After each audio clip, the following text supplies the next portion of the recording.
दोस्तों, तो आपका स्वागत है आपके अपने चैनल टेक्निकल स्टडी पॉइंट पे। और आज हम जो निम्मी का सेकंड सेमेस्टर का फिटर का है उसका जो क्वेश्चन बैंक है उसमें से हम पढ़ेंगे जो एनएसक्यू लेवल 4 का और अभी 5 का कुछ कॉम्बिनेशन है उसमें जो 2019 में आपका रिलीज़ हुआ था उस टाइम का है। तो इसको हम देखेंगे। इसमें टोटल जो क्वेश्चन है 219 है जो सारे एमसीक्यू बेस्ड है ना। सो ये क्वेश्चन है, उसके 4 ऑप्शन है, 4 ऑप्शन में से जो ऑप्शन सही है वो ऑप्शन बताएंगे, है ना। सो क्वेश्चन स्टार्ट करते हैं। तो यहाँ पे हमका सबसे पहले मॉड्यूल 1 का है, ड्रिलिंग से है, ड्रिलिंग का क्वेश्चन है। तो पहला क्वेश्चन जो है आपका, what is the name of the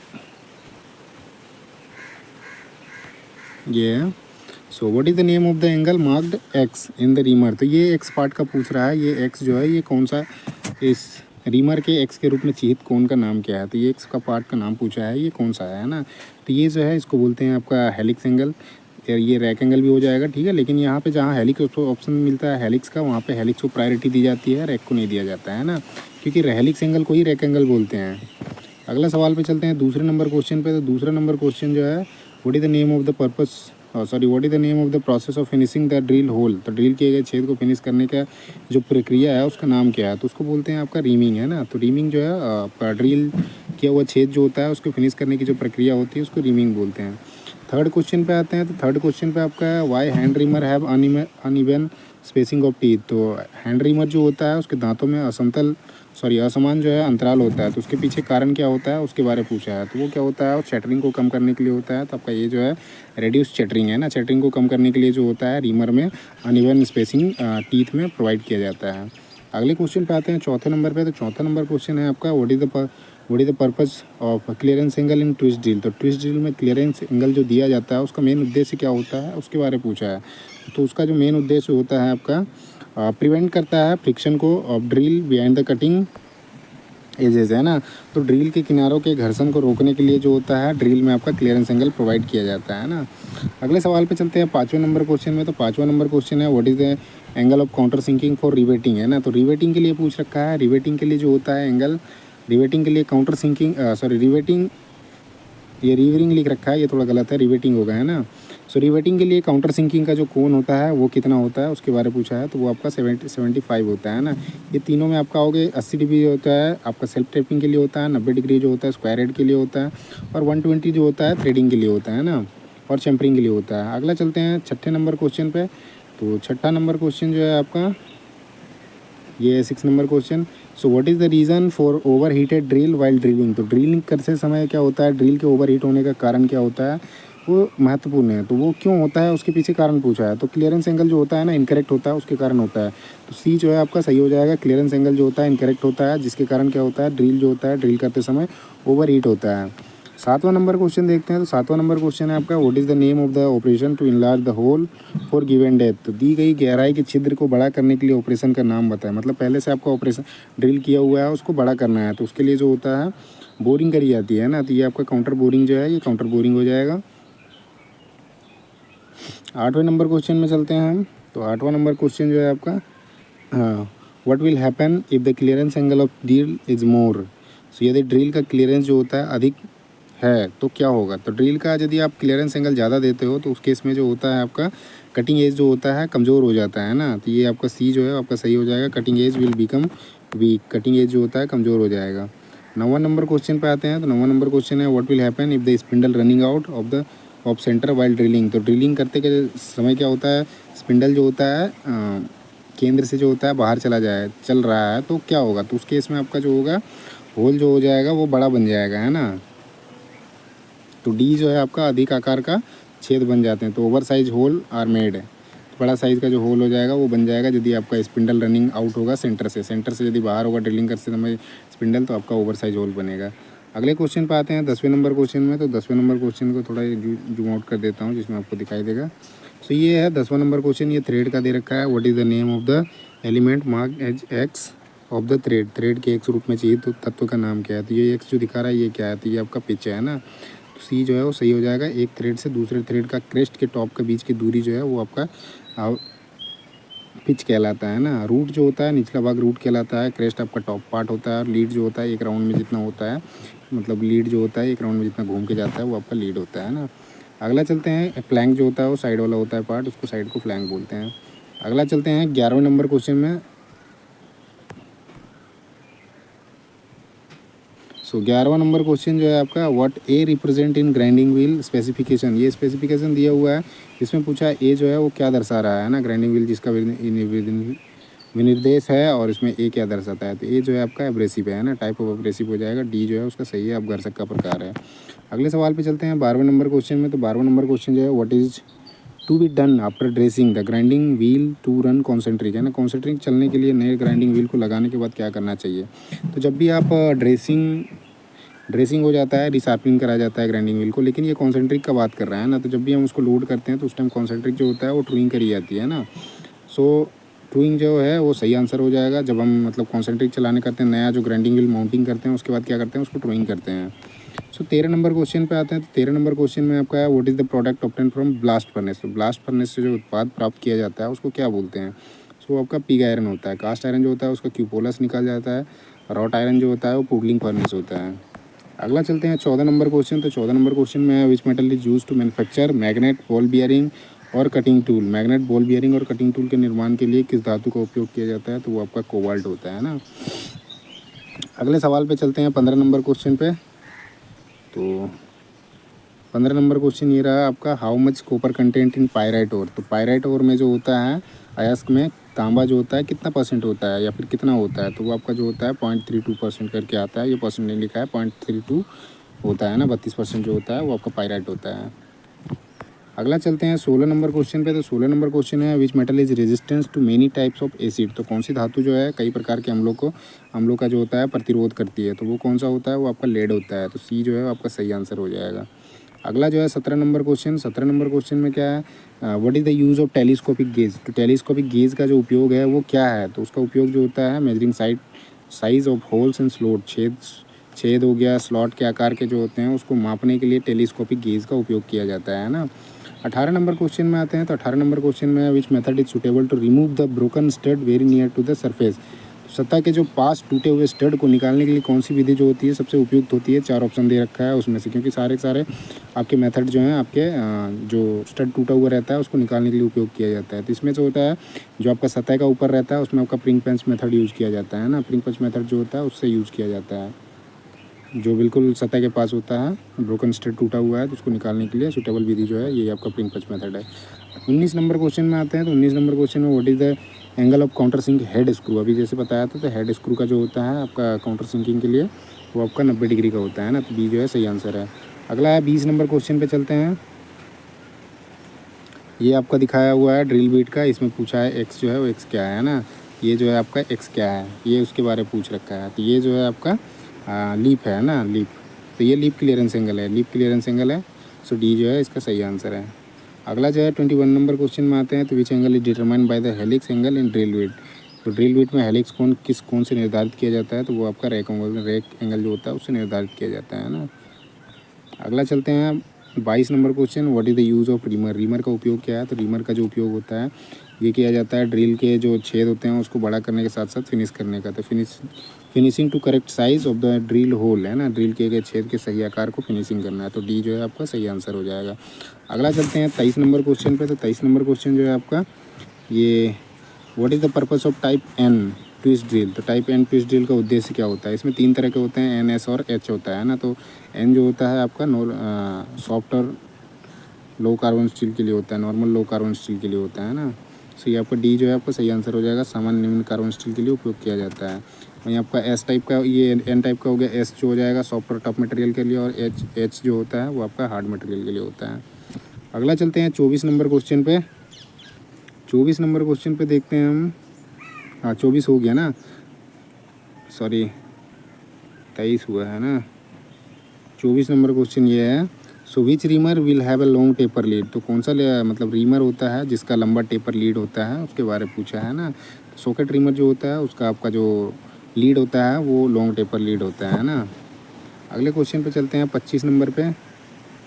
तो 25 नंबर क्वेश्चन है आपका, what is the function of pilot in the hand reamer with pilot. तो पायलट के साथ हैंड रीमर में पायलट का काम क्या होता है। तो वो क्या करता है, concentric with hole to be, क्या करता है, कॉन्सेंट्रिक होता है ना। कौन से ऑप्शन पे है, डी पे है। सो डी पे दे रखा है आपका जो फंक्शन होता है जिसमें आपका रीमर के साथ पायलट लगा होता है, वो करता है क्या, keep reamer concentric with hole to be reamed है। तो रीमर को रीम्ड होने वाले होल के साथ क्या करता है, कॉन्सेंट्रिक करने के लिए, और वो अलाइन करने के लिए होता है, जिससे आपका कॉन्सेंट्रिक मतलब सेंटर में बना रहे, इधर उधर ना आ जाए, है ना।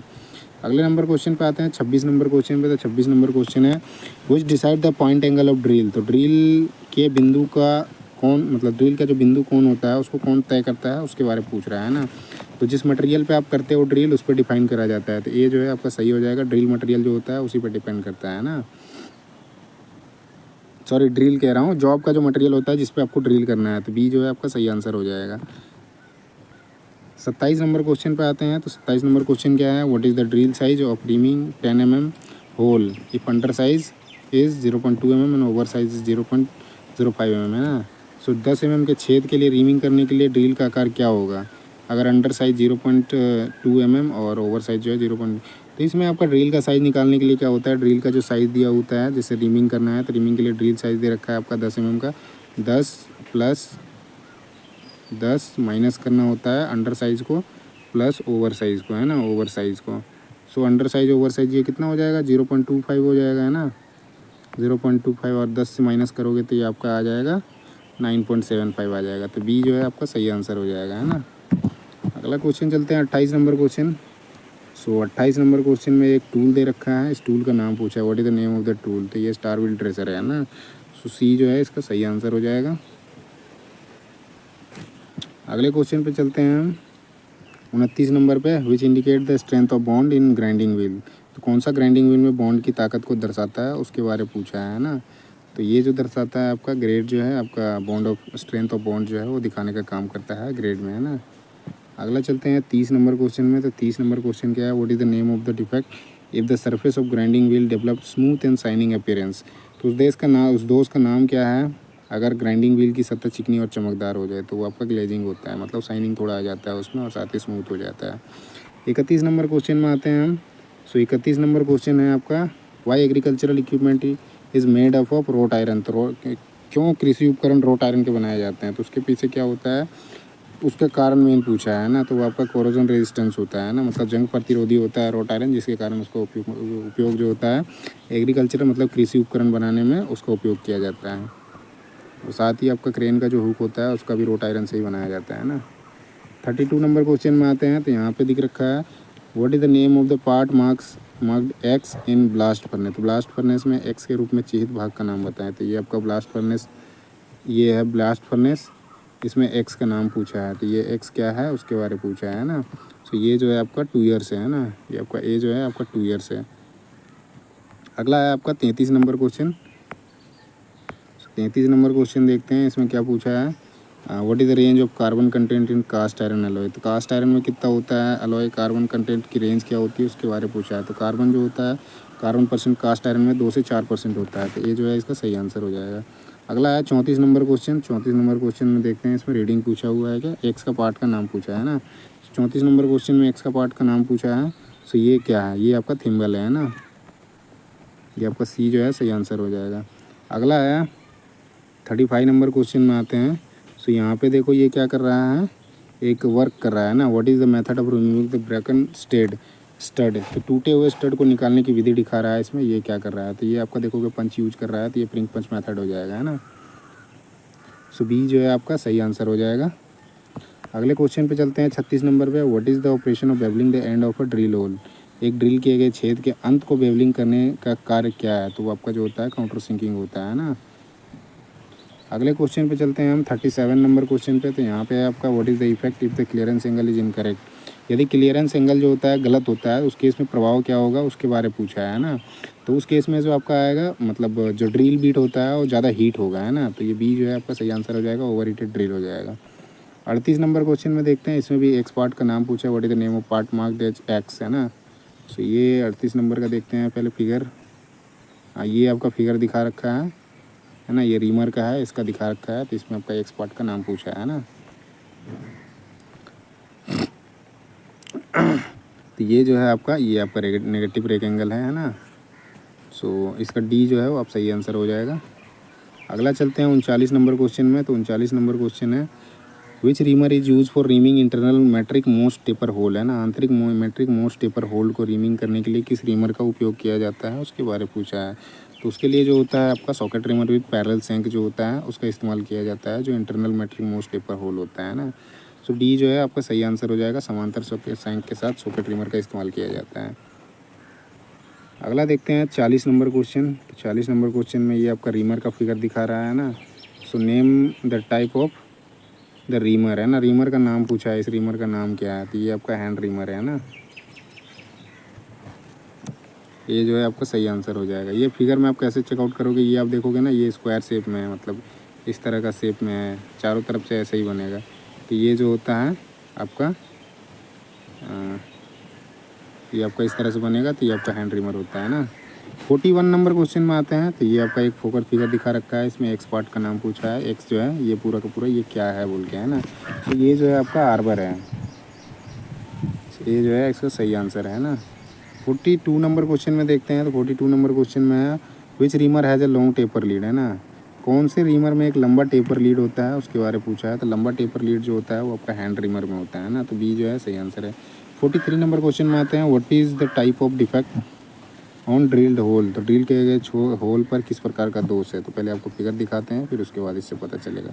ये देखो, ये इसमें क्या है ना, ये बाहर गया हुआ है ना, बाहर गया हुआ है मतलब उस केस में क्या होगा, ओवर साइज होल बनेगा है ना, क्योंकि जितनी इसकी साइज़ सेंटर में ये नहीं है बिल्कुल, उस केस में इसमें ओवर साइज होल बनेगा। सो इसका सी आंसर हो जाएगा ना। 44 नंबर क्वेश्चन पे आते हैं। तो 44 नंबर क्वेश्चन जो है, what is the defect if pore of the grinding wheel get clogged. अगर ग्राइंडिंग व्हील के छिद्र बंद हो जाए तो उसका दोष क्या है, उसके बारे में पूछा है। तो उस केस में क्या होता है कि बहुत सारी चिप्स उसमें फंस जाती है ना, क्लोग चिप्स फंस जाती है, तो वो आपका लोडिंग होता है ना।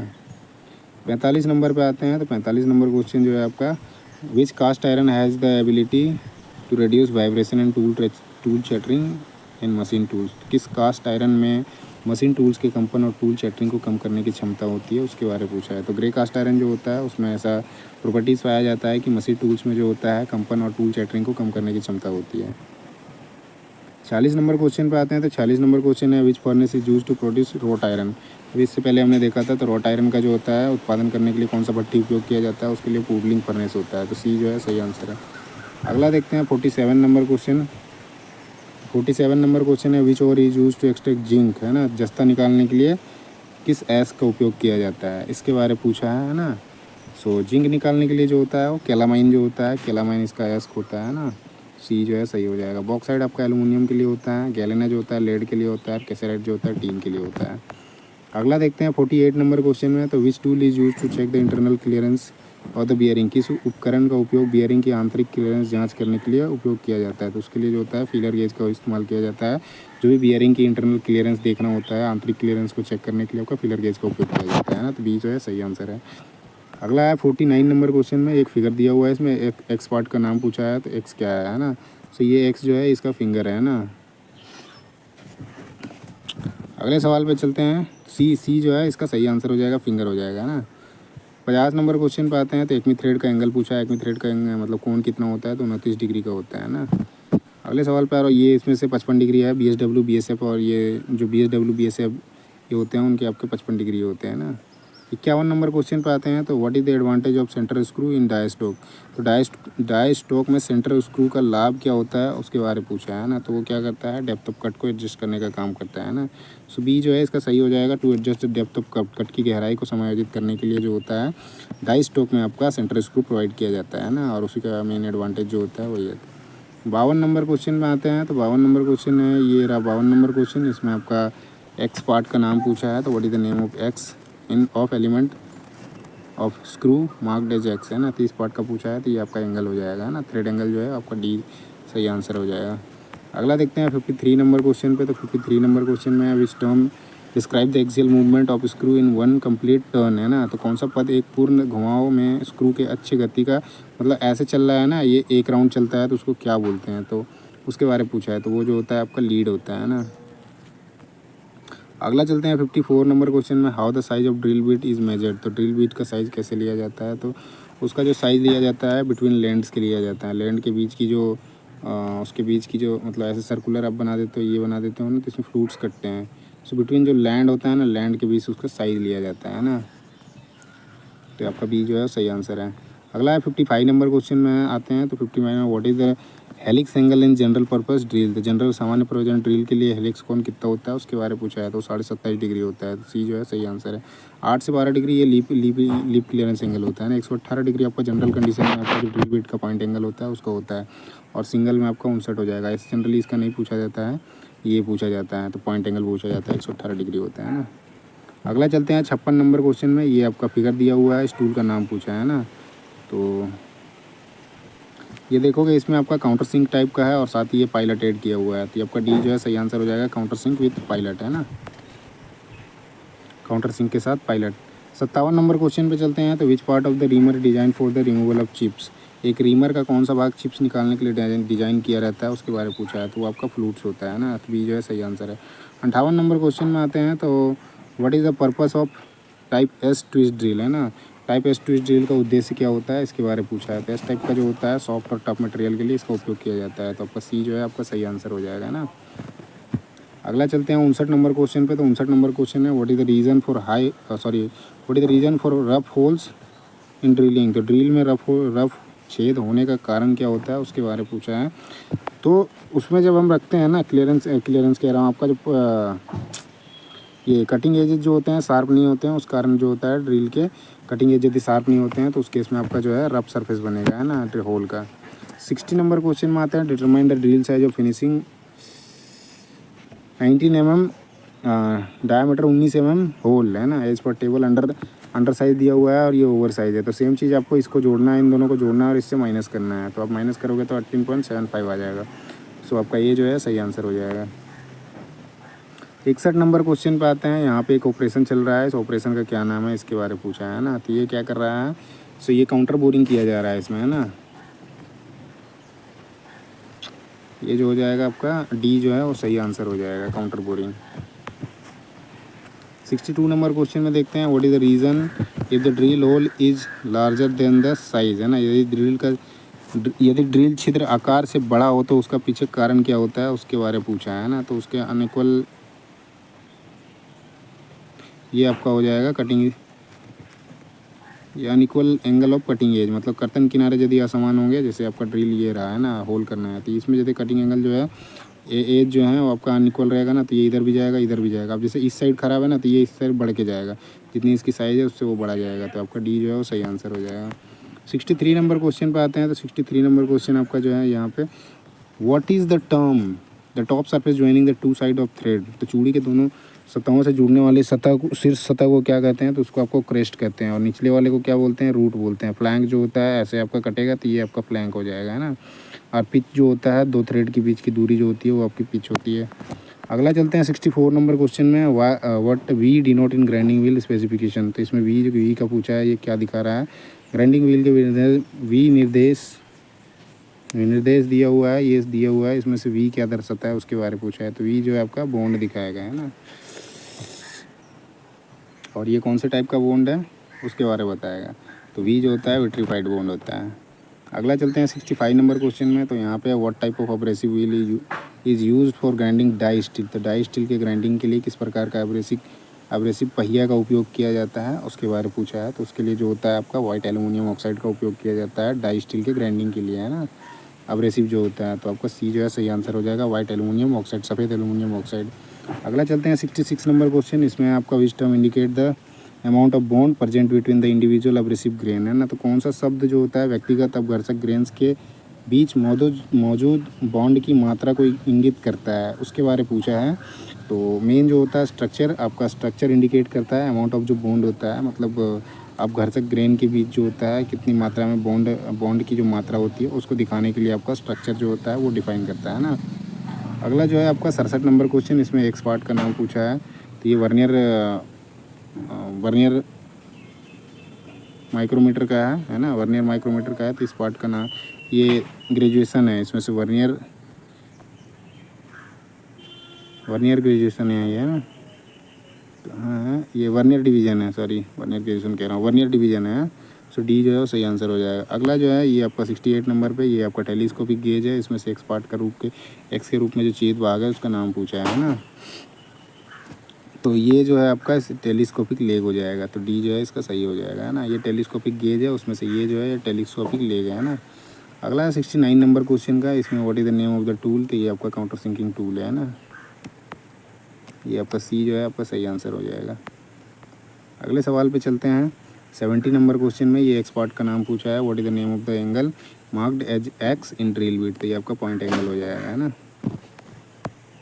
सी जो है आपका सही आंसर हो जाएगा, पॉइंट एंगल। अगला चलते हैं 71 नंबर क्वेश्चन में, इसमें आपका ये रीमर का दिया हुआ है, what is the name of the element marked x, x का पूछ रखा है, एक्स क्या है ना, तो ये आपका फेस है। ये जो है आपका सही आंसर है, फेस है।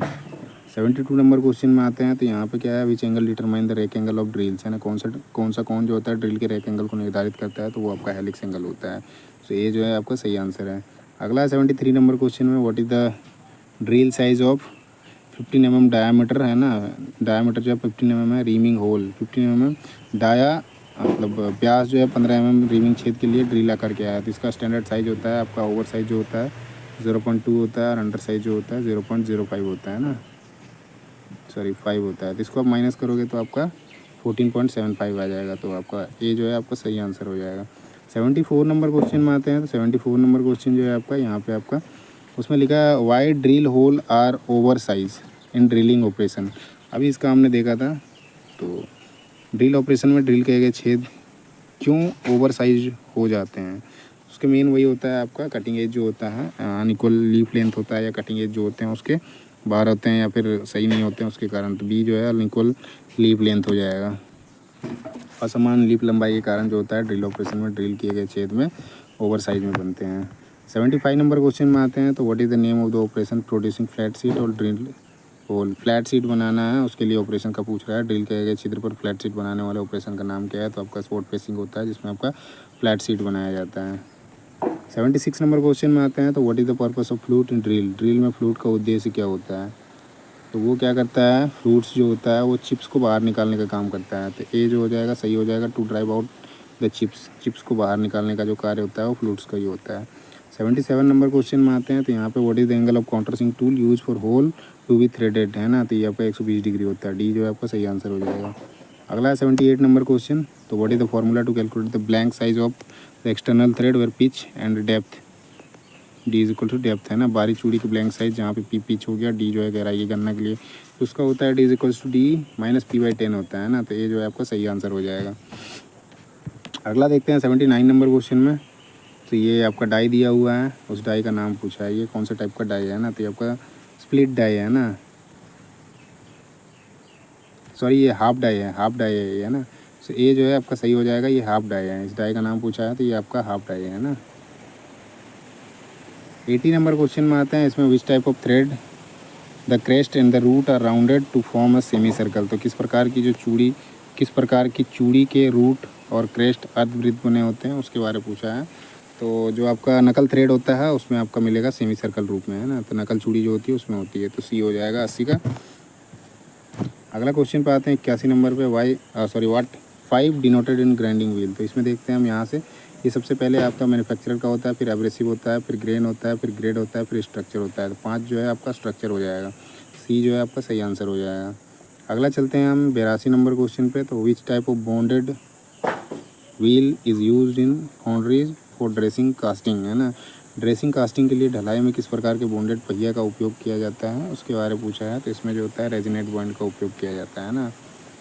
अगले एक सवाल पे चलते हैं 83 नंबर क्वेश्चन में, what type of abrasive wheel is use for grinding cemented carbide, तो सीमेंटेड कार्बाइड को ग्राइंड करने के लिए किस प्रकार की एब्रेसिव का उपयोग किया जाता है, उसके बारे में पूछा है ना। तो आपका ग्रीन सिलिकॉन कार्बाइड होता है, जिसका उपयोग किया जाता है आपका सीमेंटेड कार्बाइड जो होता है उसको ग्राइंडिंग करने के लिए, है ना।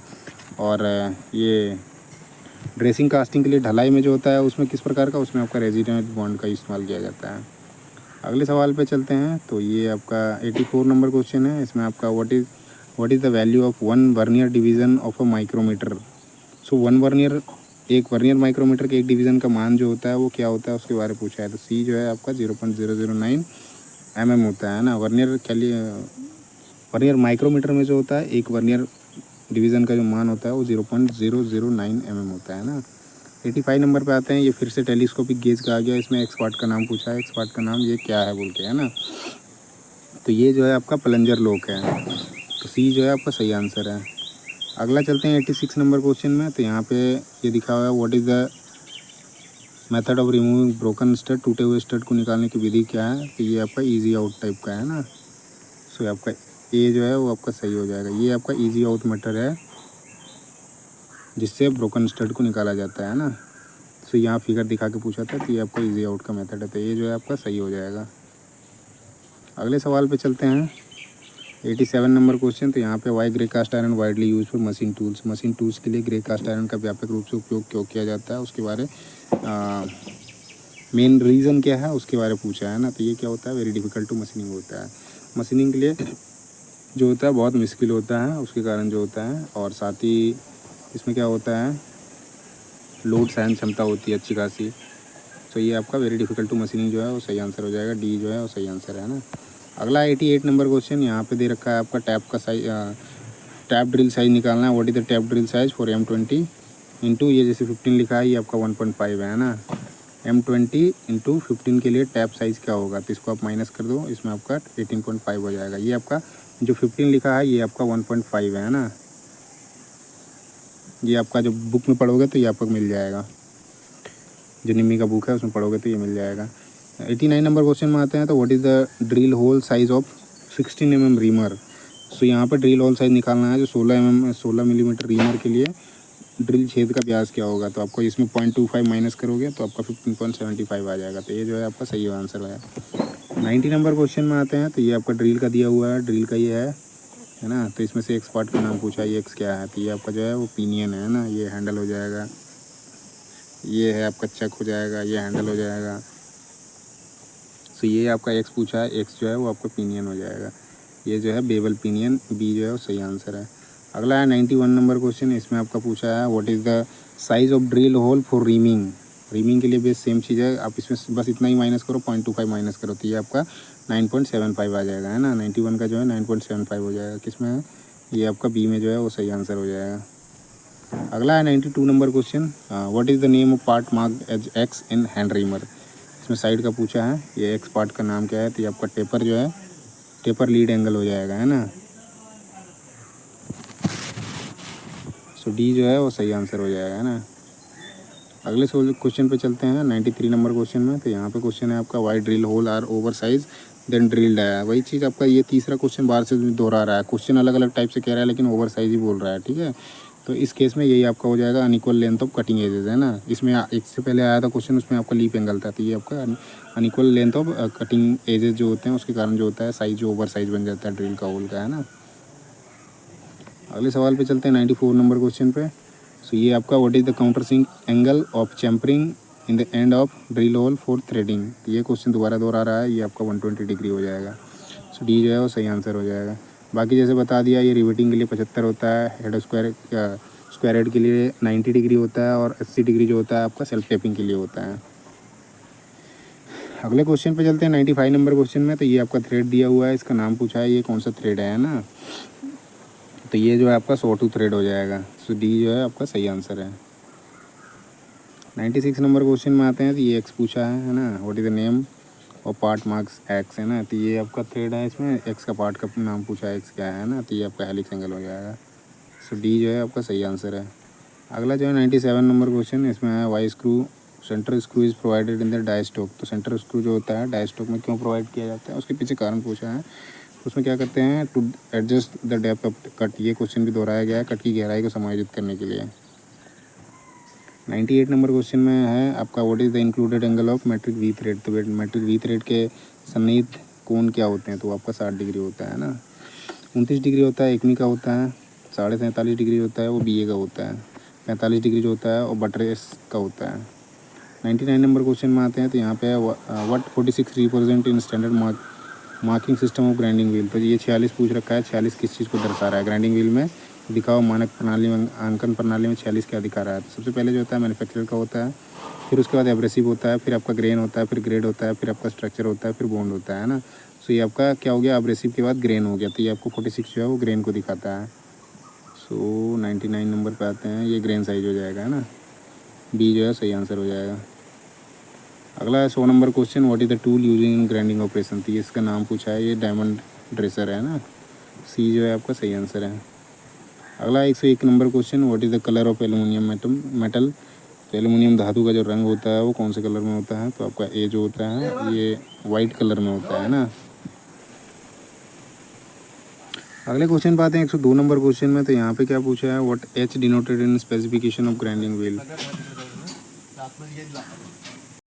सो इसमें देखोगे आपका दिया हुआ है, इसमें एच के बारे में पूछा है ना। तो एच जैसे आओगे सबसे पहले एब्रेसिव ग्रेन ग्रेड है ना, तो एच जो है आपका ग्रेड हो जाएगा है ना, तो सी जो है वो सही आंसर हो जाएगा। अगले क्वेश्चन पे चलते हैं 103 नंबर पे। 103 नंबर क्वेश्चन जो है आपका, why precision instrument are made of invar steel. तो क्यों प्रिसीजन उपकरण जो होते हैं इनवार स्टील के बनाए जाते हैं, उसके पीछे मेन कारण पूछ रखा है। सो इसमें क्या होता है ना कि लिस्ट कोफिशिएंट ऑफ एक्सपेंशन होता है, विस्तार का जो कम गुणांक होता है, जिसके कारण इनवार स्टील का जो होता है आपका बनाया जाता है जो भी प्रिसीजन इंस्ट्रूमेंट होते हैं ना। तो ये आपका डी जो है वो सही आंसर हो जाएगा, list coefficient of expansion. 104 number question पे आते हैं। तो यहाँ पे 104 नंबर क्वेश्चन में रीडिंग पूछा है, calculate the reading of vernier micrometer है ना। इसमें देखोगे 3 नंबर पे गया हुआ है, 1 2 3 2 3 3 4 है ना। तो 3 नंबर पे जो है डार्क दिखा रहा है। सबसे पहले इसमें आते हैं, तो ये आपका 10 नंबर के पहले है, मतलब 9 है ना। ये 0 5 और ये 9 है ना, तो 9 तो हो गया, 9.5 हो जाएगा, पहले 9.5 हो जाएगा है ना। उसके बाद इसमें आते हैं, तो आपका कितना नंबर है, 46 है, तो ये हो जाएगा 4 6। और लास्ट में इसमें कितना है, 3 है, तो इसको आप जोड़ दो, 5 4 9, मतलब 9.963। ये ऑप्शन किस में, 9.963 बी में है, ये आप सही आंसर हो जाएगा। क्योंकि देखो इसका जो होता है कैसे आप निकालोगे, पहले तो आपका मेन निकाल दिया, ये जो मेन स्केल में है वो निकाल दिया, फिर उसके बाद ये थिम्बल डिवीज़न में निकालोगे है ना। थिम्बल डिवीज़न में ये आ गया आपका, फिर उसके बाद वर्नियर डिवीज़न में जितना दे रखा है उसको मल्टीप्लाई करोगे जिसका लिस्ट काउंट होता है उससे, तो आपका 0.003 हो जाएगा। 0.001 होता है इसका लिस्ट काउंट जो होता है, उसको 3 दिखा रखा है वर्नियर डिवीज़न में, तो 3 मल्टीप्लाई करोगे उसमें तो आपका 0.003 हो जाएगा, फिर आप ऐड करोगे तो आपका 9.963 आ जाएगा।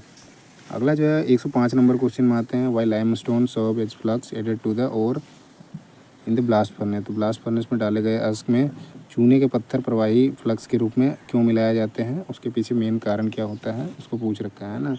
सो लाइमस्टोन क्या करता है, उसमें जो फॉर्म होते हैं मोल्टर स्लैग उसके लिए इस्तेमाल किया जाता है। तो मोल्टर स्लैग जो होता है बनाने के लिए जो होता है लाइमस्टोन को जो है अयस्क में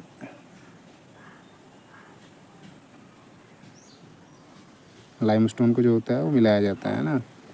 क्या है, पत्थर प्रवाही जो होता है उसको फ्लक्स के रूप में मिलाया जाता है, जिससे मोल्टर स्लैग बनाने के लिए उसमें मिलाया जाता है ना। तो ये जो है आपका सही आंसर हो जाएगा।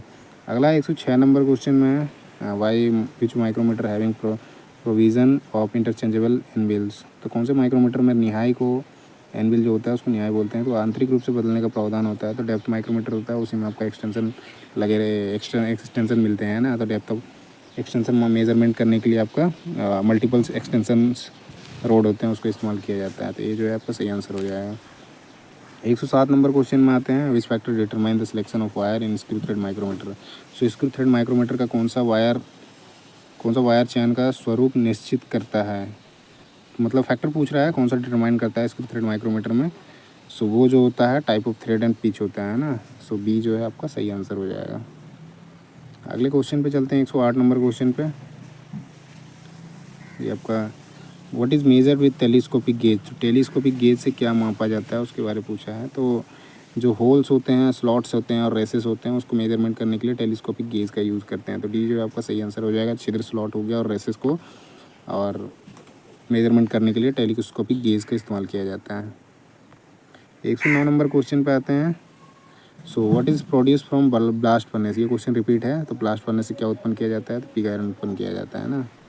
110 नंबर क्वेश्चन है, what is the minimum dimension can be measured with telescopic gauge. तो टेलीस्कोपिक गेज के साथ न्यूनतम जो आयाम मापा जाता है वो कितना मापा जाता है उसके बारे में पूछा है ना।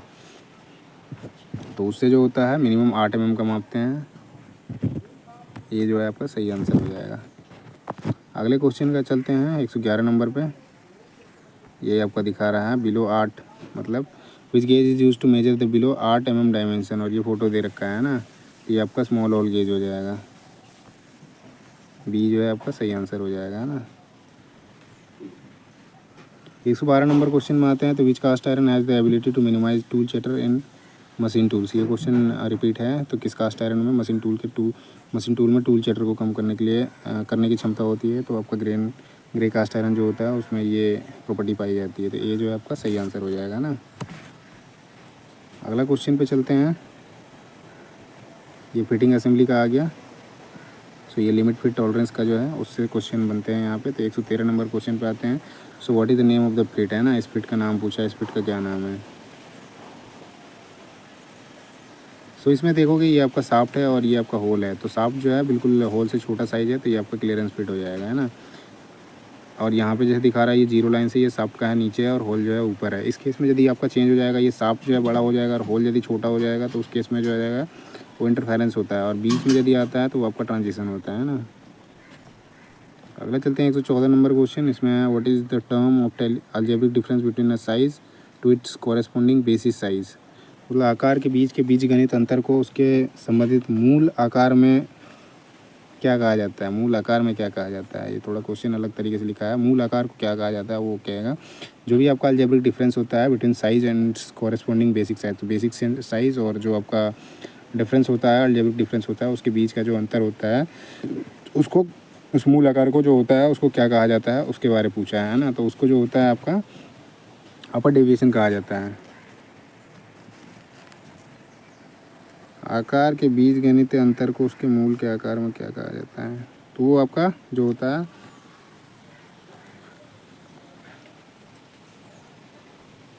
तो ये जो होता है आपका एक्चुअल डेविएशन होता है ना। तो ये जो है आपका सही हो जाएगा। मूल आकार जो होता है मतलब जो भी अलजेब्रिक डिफरेंस होता है और जो बेसिक साइज होता है उससे डिफरेंस जो होता है वो आपका एक्चुअल डेविएशन कहलाता है ना। 115 नंबर क्वेश्चन में आते हैं। तो इसमें आपका दे रखा है what is the upper limit of the component size, है ना। घटक आकार की अपर लिमिट क्या होगी उसके बारे में पूछ रखा है। तो इसमें से 4 ऑप्शन हैं। सो अपर लिमिट का जहाँ बात आता है तो लिमिट में आपका ये दोनों जो दिख रहे हैं ये दोनों में से आएंगे, लेकिन ये साइज़ नहीं दे रखा है कंपोनेंट का कि कितना साइज़ है ना। इसमें देखोगे 20.005 है, 19.005 है। इससे ये क्लियर नहीं हो रहा है। तो ये इस क्वेश्चन को अभी, क्योंकि जब तक कंपोनेंट का साइज़ नहीं लिखेगा, उसमें लिमिट नहीं दिया रहेगा, तब तक आप ये कैसे डिफाइन कर सकते हो कि कैसे होगा। तो इस क्वेश्चन को रहने देते हैं। 116 नंबर क्वेश्चन पे आते हैं। बाकी ये लिमिट में आओगे तब लिमिट में जैसे खाली लिमिट नहीं दिया हुआ है लेकिन लिमिट दिया होता है तो आपका ये हो जाता है ना 0.008 होता है, क्योंकि वो 5 वाला जो है ना वो माइनस में होता है, बड़ा साइज जो होता है वो प्लस में होता है। 116 नंबर क्वेश्चन में आते हैं। तो what is the term use for the relationship exist between two mating part. दो मेटिंग पार्ट भागों के बीच के संबंध के लिए प्रयुक्त शब्द क्या होगा? तो वो आपको फिट हो जाएगा, है ना। ये जो है सही आंसर हो जाएगा। 117 नंबर क्वेश्चन है। इसमें आपका पूछा है what is the least count of vernier micrometer. तो वर्नियर माइक्रोमीटर का जो लीस्ट काउंट होता है वो कितना होता है? सो वो आपका 0.001 mm होता है। तो सी जो है आपका सही आंसर है इसमें। अगला 118 number question, what is the name of the tool. इस टूल का नाम पूछा है ना। सो फिगर देखते हैं, ये है। तो ये जो है आपका स्क्रैपर है ना, स्क्रैपर में ये फ्लैट स्क्रैपर है ना। तो ये जो है आपका सही आंसर है। अगला 119 नंबर क्वेश्चन, तो how chipped out scraper can be repaired. So खुरचनी जो होता है उसको कैसे मरम्मत करा जाता है उसके बारे में पूछा है ना। तो उसको जो होता है फाइलिंग के द्वारा जो होता है स्क्रैपर को रिपेयर किया जाता है। तो ये जो है आपका सही आंसर हो जाएगा। 120 नंबर क्वेश्चन में आते हैं। Which part of vernier micrometer is marked with vernier scale graduation, है ना। वर्नियर माइक्रोमीटर के किस भाग को वर्नियर स्केल ग्रेजुएशन के साथ चिह्नित किया रहता है उसके बारे में पूछा है। तो बैरल जो होता है उसमें आपका किया हुआ रहता है, जो वर्नियर माइक्रोमीटर होता है उसमें बैरल में आपका ग्रेजुएशन किया हुआ रहता है, वर्नियर स्केल ग्रेजुएशन का, है ना। अगला चलते हैं 121 नंबर क्वेश्चन। तो इसमें आपका which instrument is use to measure the effective diameter of screw thread. तो स्क्रू थ्रेड के प्रभावी व्यास को मापने के लिए किस उपकरण का उपयोग किया जाता है? तो उसके लिए वो जो होता है स्क्रू थ्रेड माइक्रोमीटर का इसको यूज़ किया जाता है। तो आपका सी जो है आपका सही हो जाएगा। इसमें एक और होता है 3 वायर मेथड होता है ना। अगले क्वेश्चन पे आते हैं 122 नंबर क्वेश्चन पे। तो यहाँ पे डायल गेज दिया हुआ है, ये डायल गेज है। सो what is the name of part marked x and dial gauge. तो डायल गेज में इसका पूछ रखा है। तो ये जो है आपका ये पॉइंटर हो जाएगा, है ना। इसमें मैं बता देता हूँ, ये आपका पॉइंटर हो जाएगा, ये आपका पॉइंटर हो जाएगा, ये आपका ग्लास हो जाएगा। उसके बाद ये इसमें ग्रेजुएशंस हो जाएंगे। स्टेम जो है ये ऊपर वाला स्टेम हो जाएगा। उसके बाद पॉइंटर जो है ये बिल्कुल नीचे जो है वो आपका पॉइंटर हो जाएगा। सॉरी, पॉइंटर जो है ये आपका ये वाला पॉइंटर हो जाएगा और ये आपका प्लंजर हो जाएगा, है ना। स्टेम इधर पीछे वाला हो गया।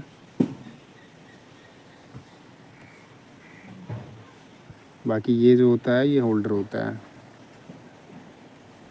और ये जो होता है ग्लास होता है, कॉन्वेक्स ग्लास। अगला देखते हैं 123 नंबर क्वेश्चन में, what is the lower limit of size if dimension is stated. तो आकार की निचली सीमा क्या है यदि आयाम है। ये 4 आयाम दिए गए हैं, इसमें से पूछा है निचला सीमा क्या है ना। सबसे निचला सीमा कौन सा है इसमें देखोगे तो क्या है। इसमें भी थोड़ा क्वेश्चन बाय फॉल्ट सही तरीके से नहीं आ रहा है। What is the lower limit of size if dimension is stated. Dimension दिया हुआ है, इसमें निचला सीमा पूछा है ना। सबसे कम में देखोगे तो ये आपका ये 7.5 का दे रखा है ना, ये सबसे कम में आएगा, है ना। बाकी इस क्वेश्चन को भी रहने देते हैं। अगला देखते हैं 124 number question, what is the name of the system if the size of the hole is kept constant shaft is vary. यदि छेद का आकार जो है स्थिर रखा जाता है और शाफ्ट अस्थिर है तो उस सिस्टम का नाम क्या है। तो वो आपका जो होता है होल बेसिस सिस्टम होता है ना। तो सी जो है आपका सही आंसर हो जाएगा। अगला 125 नंबर क्वेश्चन में, what is the algebraic difference between the actual size and it's corresponding basic size. तो वो जो होता है आपका वो आपका एक्चुअल डेविएशन हो जाएगा, है ना। अच्छा, इससे पहले जो एक क्वेश्चन था उसमें आपका अपर डेविएशन हो जाएगा, है ना। सो एक्चुअल साइज़ और उसमें क्या था, अलजेब्रिक डिफरेंस था बिटवीन बेसिक साइज़ और वो मूलभूत का पूछ रखा था। वो तो वो डेविएशन खाली हो जाएगा, वो डेविएशन जो होता है उसमें होता है। बाकी ये एक्चुअल साइज़ और कॉरेस्पॉन्डिंग बेसिक साइज़ जो हो जाएगा ये आपका एक्चुअल डेविएशन हो जाएगा, जिसमें अपर डेविएशन और जो होता है कॉरेस्पॉन्डिंग बेसिक साइज़ से किया जाता है वो आपका अपर डेविएशन होता है। और टॉलरेंस जो होता है अपर लिमिट और लोअर लिमिट के बीच का जो डिफरेंस होता है वो आपका टॉलरेंस होता है। 126 नंबर क्वेश्चन में आते हैं, which device is used in conjunction with dial test indicator. तो डायल टेस्ट इंडिकेटर के साथ किस उपकरण का उपयोग किया जाता है। तो स्टैंड यूज किया जाता है ना, मैग्नेटिक स्टैंड जो है उसका इस्तेमाल किया जाता है ना। सो यहाँ पे देखते हैं ऑप्शन में है ये है आपका स्टैंड, है ना। तो स्टैंड जो होता है उसका इस्तेमाल किया जाता है।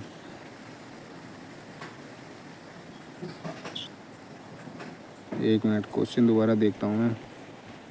क्वेश्चन जो है, which device is use in conjunction with dial test indicator. Dial test indicator के साथ किस उपकरण का उपयोग किया जाता है। मतलब डायल टेस्ट इंडिकेटर के साथ पूछ रहा है ना, तो उसके लिए क्या होता है, उसके लिए आपका टूल स्टैंड जो होता है उसका इस्तेमाल जहाँ कहाँ पे रख के किया जाता है तो वो टूल रेस्ट होता है वहाँ पे रख के किया जाता है। तो इसका जो है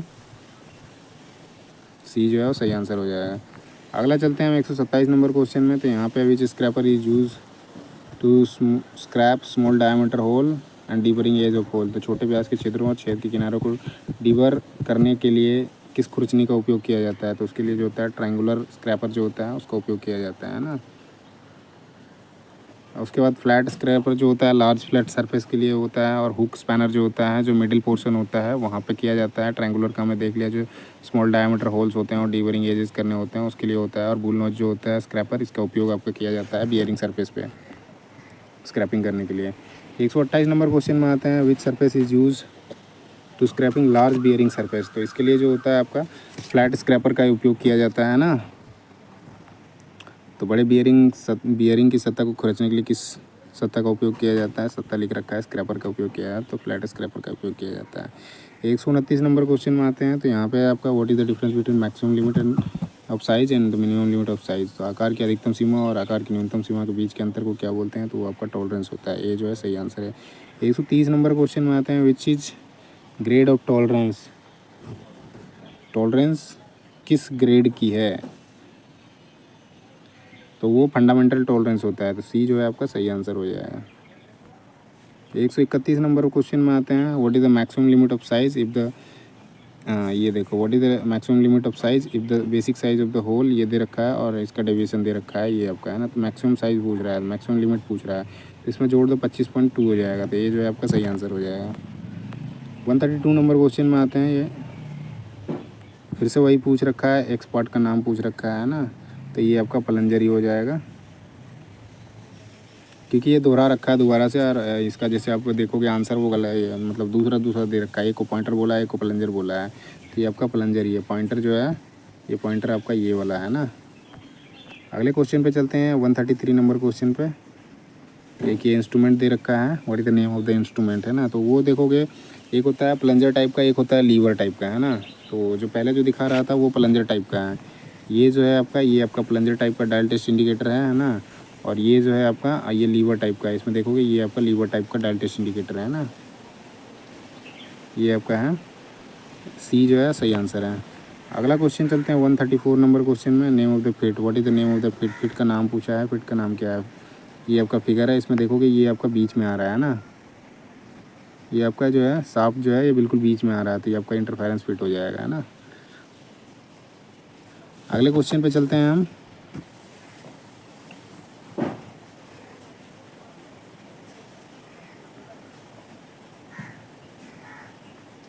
वन 35 नंबर क्वेश्चन पे। तो what is the maximum limit of the size if size is on drawing. इसमें मैक्सिमम लिमिट पूछ रखा है, साइज़ दिया हुआ है, तो मैक्सिमम लिमिट दोनों के दोनों माइनस में है ना। सो 19.988 हो जाएगा, तो ये जो है आपका सही आंसर हो जाएगा, है ना। अगले क्वेश्चन पे चलते हैं, 136 नंबर क्वेश्चन पे है। So which term indicate the difference between maximum limit of size and minimum limit of size. तो टर्म पूछा है आकार की अधिकतम सीमा और आकार की न्यूनतम सीमा के बीच के अंतर का जो होता है, कौन सा शब्द दर्शाता है। तो वो जो होता है maximum limit of size and minimum limit of size, तो ये आपका टॉलरेंस हो जाएगा। तो बी जो है आपका सही आंसर हो जाएगा ना। ये जब आपका अलजेब्रिक डिफरेंस आएगा ना, अलजेब्रिक डिफरेंस आ जाएगा उस टाइम पे जो होता है चेंज होता है। बाकी लिमिट का जहाँ आता है वो आपका टॉलरेंस हो जाएगा। तो बी जो है सही आंसर है। 137 नंबर क्वेश्चन पे आते हैं। सो 137 नंबर जो क्वेश्चन है इसमें आपका which type of fit the tolerance zone of hole is below the tolerance zone of shaft. तो किस प्रकार की फिट में होल का टॉलरेंस क्षेत्र शाफ्ट के टॉलरेंस क्षेत्र के नीचे होता है। तो वो जो होता है वो आपका इंटरफेरेंस फिट में होता है ना। सो डी जो है आपका सही आंसर हो जाएगा। 138 नंबर क्वेश्चन पे आते हैं। So which term indicate the algebraic difference between the actual size and its corresponding basic size. तो आपका हो जाएगा एक्चुअल डेविएशन, है ना। तो बी जो है आपका सही आंसर हो जाएगा। कौन सा शब्द वास्तविक आकार और उसके संबंधित मूल आकार के बीच बीज अंतर को इंगित करता है। तो आपका वास्तविक विचलन हो जाएगा। 139 नंबर क्वेश्चन में आते हैं। ये स्क्रैपर दिखाया हुआ है, स्क्रैपर का नाम पूछा है, तो ये हाफ राउंड स्क्रैपर हो जाएगा। अगला क्वेश्चन पे चलते हैं। 140 नंबर क्वेश्चन में ये पूछा है, एक्स का नाम पूछा है, what is the name of the part marked H X. Lever type dial test indicator है ना। Lever type dial test indicator भाग एक्स का नाम क्या है। तो ये जो है स्टाइलस हो जाएगा ना। सी जो है वो आपका सही आंसर हो जाएगा।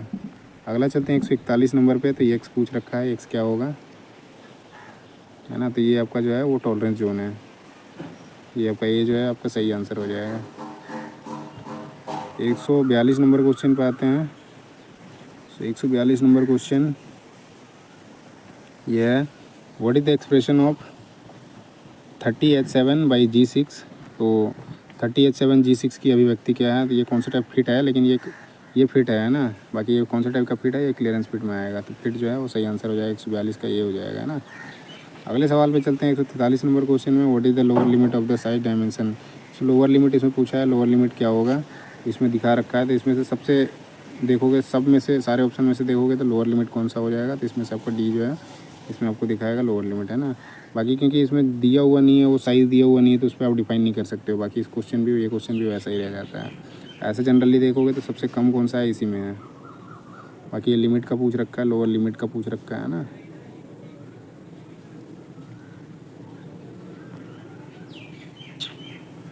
अगले क्वेश्चन पे चलते हैं 144 नंबर क्वेश्चन पे। तो ये आपका दे रखा है एक photo, what is the type of fit if the maximum size hole is larger than minimum size of shaft. मतलब इससे ये बड़ा है ना। फिट का प्रकार क्या है, यदि अधिकतम आकार का होल न्यूनतम आकार के शाफ्ट से बड़ा है। तो ये आपका क्लियरेंस फिट हो जाएगा, है ना। सी जो है आपका सही आंसर हो जाएगा। अगले क्वेश्चन पे चलते हैं 145 नंबर क्वेश्चन पे। तो ये आपका एक्स पार्ट का नाम पूछा है, what is the name of the part marked X in dial test indicator. तो ये जो है आपका सेम हो जाएगा, है ना। और सॉरी, बदल क्लैंप हो जाएगा,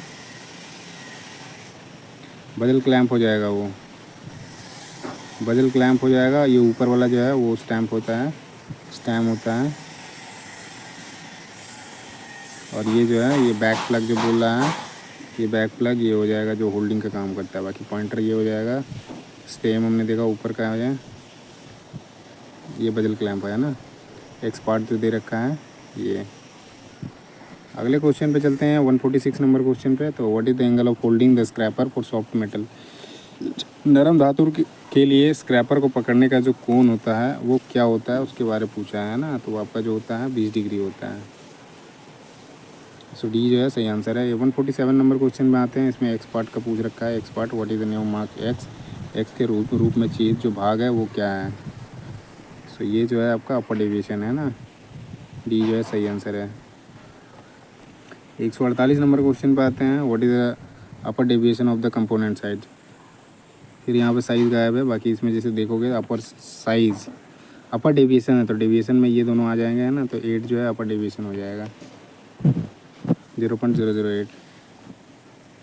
लिमिट का यदि होता है तो लिमिट में आपका डी जो है लिमिट में हो जाता है। बाकी ये डिफाइन नहीं होते हैं ना, उस केस में थोड़ा सा इसमें दिक्कत आता है। बाकी ऐसे क्वेश्चन जनरली मिलते नहीं हैं। तो ऐसा आता है तो उस केस में आप इस चीज़ को ध्यान रखिएगा। डेविएशन और लिमिट का ध्यान रखिएगा है ना। डेविएशन में आ जाएगा तो ये दोनों में आ जाएगा। ये आपका ज़्यादा है इसलिए ये हो जाएगा और लोअर में ये हो जाएगा। अगला चलते हैं 149 नंबर क्वेश्चन पे। सो 149 नंबर क्वेश्चन है what is the lower limit of size if dimension is stated in the drawing. आकार की निचली सीमा क्या है यदि आयाम को ड्राइंग में कहा गया है।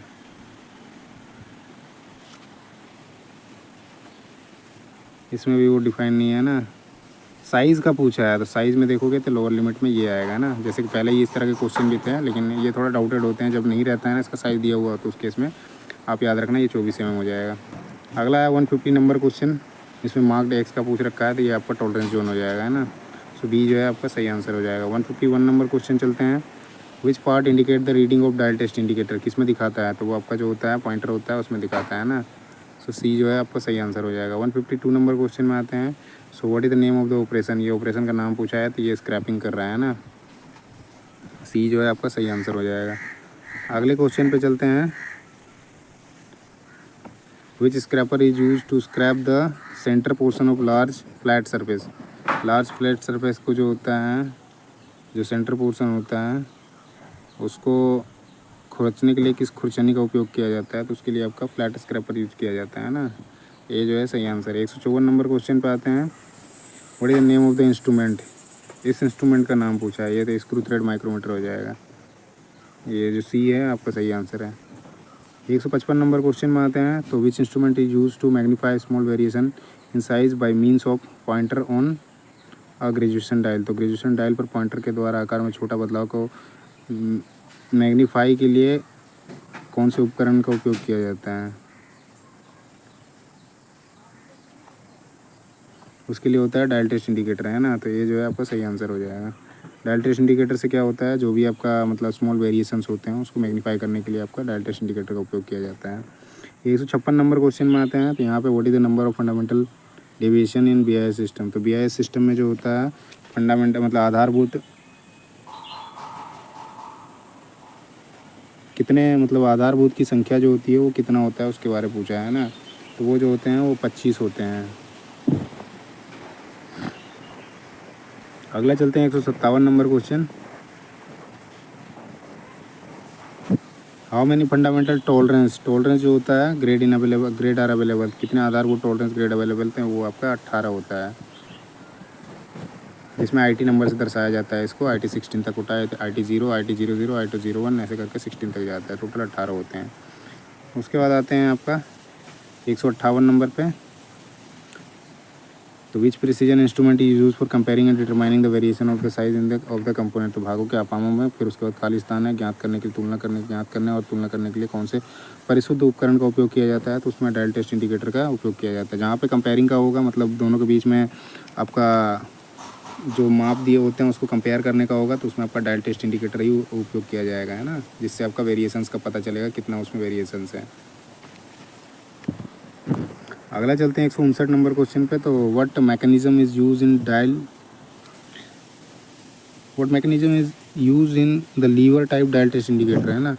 तो लीवर वर्क के डायल टेस्ट इंडिकेटर में कौन सा मैकेनिज्म काम आती है, तो उसमें आपका जो होता है लीवर और स्क्रॉल होता है ना। तो सी जो है आपका सही आंसर हो जाएगा। अगले क्वेश्चन पे चलते हैं 160 नंबर क्वेश्चन में, which comparator is use in mass protection. तो मास प्रोटेक्शन मतलब थोक उत्पादन में कौन सा कंपरेटर उपयोग किया जाता है, उसमें आपका न्यूमेटिक टाइप का जो होता है, मतलब हवा से जो ऑपरेटेड होता है उसका उपयोग किया जाता है ना। तो बी जो है आपका सही आंसर है। 161 नंबर क्वेश्चन पे आते हैं। तो यहाँ पे क्वेश्चन है आपका, which gauge use to check internal thread of component. तो भागों के अंतर चूड़ियों को नापने के लिए कौन सा गेज का उपयोग किया जाता है, इंटरनल पार्ट को चेक करना है तो थ्रेड प्लग गेज होता है ना। तो सी जो है आपका सही आंसर हो जाएगा। अगला चलते हैं 162 नंबर क्वेश्चन पे। तो 162 नंबर क्वेश्चन है आपका, what is the extreme permissible sizes within which the operator is expected to make the component. तो कौन सा चरम स्वीकृत माप है जिसके भीतर ऑपरेटर के भाग बनाने की आकांक्षा रखी जाती है ना। तो लिमिट ऑफ साइज़ जो होता है उससे आपका किया जाता है। लिमिट ऑफ साइज़ से जो होता है परमिसिबल साइज होता है जिसमें दिया जाता है, और ऑपरेटर में मतलब जो एक्सपेक्टेड मेक होता है कंपोनेंट का, जो उसमें आपका लिमिट बढ़ा के भी आप उसमें बना सकते हो। तो उसमें एक आकांक्षा रखी जाती है कि इस बीच में बना जाना चाहिए, तो वो लिमिट ऑफ साइज होता है। अगला जो क्वेश्चन है 163 नंबर क्वेश्चन है, what is the size of the component by actual measurement after it is manufacture. तो वो जो होता है एक्चुअल साइज हो जाएगा। उत्पादन के बाद भाग के वास्तविक माप को क्या कहा जाता है। जब आप उत्पादन हो गया उसके बाद आप यदि आप मेजरमेंट लेते हो तो वही आपको वास्तविक माप होता है ना। तो ये आपका एक्चुअल साइज हो जाएगा। बी जो है सही आंसर है। 164 नंबर क्वेश्चन पे आते हैं। यहाँ पे dimension is stated as 25 ± 0.02 mm in drawing, what is the tolerance. Tolerance पूछ रखा है तो दोनों के बीच का डिफरेंस निकालोगे तो आपका 4 आएगा, 0.04 आएगा है ना। तो ये आपका सी जो है आपका सही आंसर हो जाएगा। ये आपको माइक्रोन में लिखोगे तो 40 माइक्रोन हो जाएगा है ना। अगला चलते हैं 165 नंबर क्वेश्चन में, how to identify high spot while scraping. Scraping मतलब खरोचते के स्क्रैपिंग के समय आप उभरे हुए स्थान को कैसे पहचानेंगे उसके बारे में पूछ रहा है ना। तो हम उसमें क्या करते हैं, जो हाई स्पॉट होते हैं उसको पहचानने के लिए जो मशीन सरफेस होता है उसमें हम परसेंट ब्लू का यूज़ करते हैं। लेकिन ये स्क्रैपिंग का बोल रहा है तो ये स्क्रैपिंग वहीं पे करते हैं जो मशीन सरफेस होते हैं उस पर स्क्रैपिंग करा जाता है। जो स्मॉल वेरिए मतलब थोड़े थोड़े बर वगैरह रह जाते हैं उसको निकालने के लिए, तो उसके लिए आप परसेंट ब्लू का इस्तेमाल करोगे, जिससे आप आइडेंटिफाई करोगे जो भी लाइन्स होंगे वो प्रॉपर विजिबल होते हैं, उससे हम इस्तेमाल करते हैं। तो 166 नंबर क्वेश्चन में आते हैं, what is the smaller of the two limit of the size. आकार की दो सीमाओं में सबसे छोटा कौन सा है। तो मिनिमम लिमिट ऑफ साइज जो होता है वो सबसे छोटा होता है ना। अगले सवाल पे चलते हैं, 167 नंबर क्वेश्चन पे चलते हैं। तो 167 नंबर क्वेश्चन है आपका, इसमें नहीं है ना, ये है आपका 167 नंबर है ना। So what is the name of the lathe specification marks at marked as X. X के रूप में चिह्नित खराद विनिर्देश क्या करता है। तो ये आपका लेंथ है जो दोनों के बीच का है ना, लेंथ बिटवीन सेंटर है ना।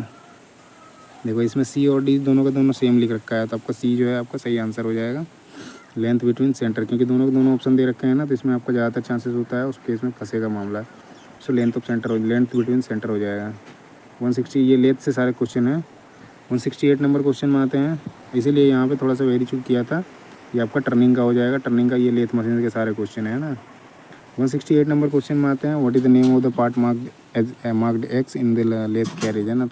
खराद कैरेज के एक्स भाग का अंकित ये एक्स पार्ट ये क्या है, ये तो आपका टॉप स्लाइड हो जाएगा। ये आपका बी जो है आपका सही आंसर है। 169 नंबर क्वेश्चन में आते हैं। तो what is the merit of 3 जो चक इन लेथ मशीन। खराद मशीन में 3 जबड़े वाले चक का मेरिट क्या है।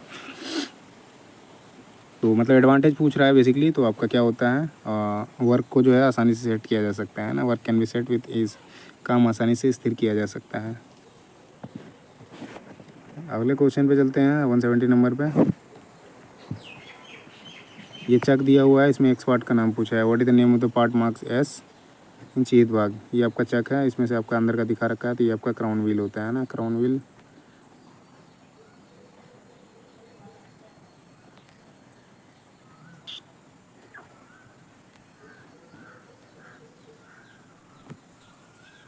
तो ये आपका जो है ये क्राउन व्हील है ना, ऑप्शन में ही नहीं है।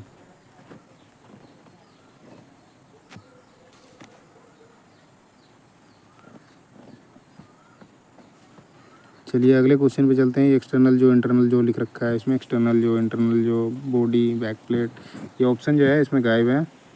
ये जो है सी नंबर पे ये गायब कर रखा है ना, क्राउन व्हील करके होगा इसमें। 171 नंबर क्वेश्चन पे आते हैं। तो what is the demerit of four जो चक। फोर जो चक मतलब 4 जबड़ा वाले चक का डीमेरिट क्या होता है, तो उसको क्या होता है, वो रिवर्सिबल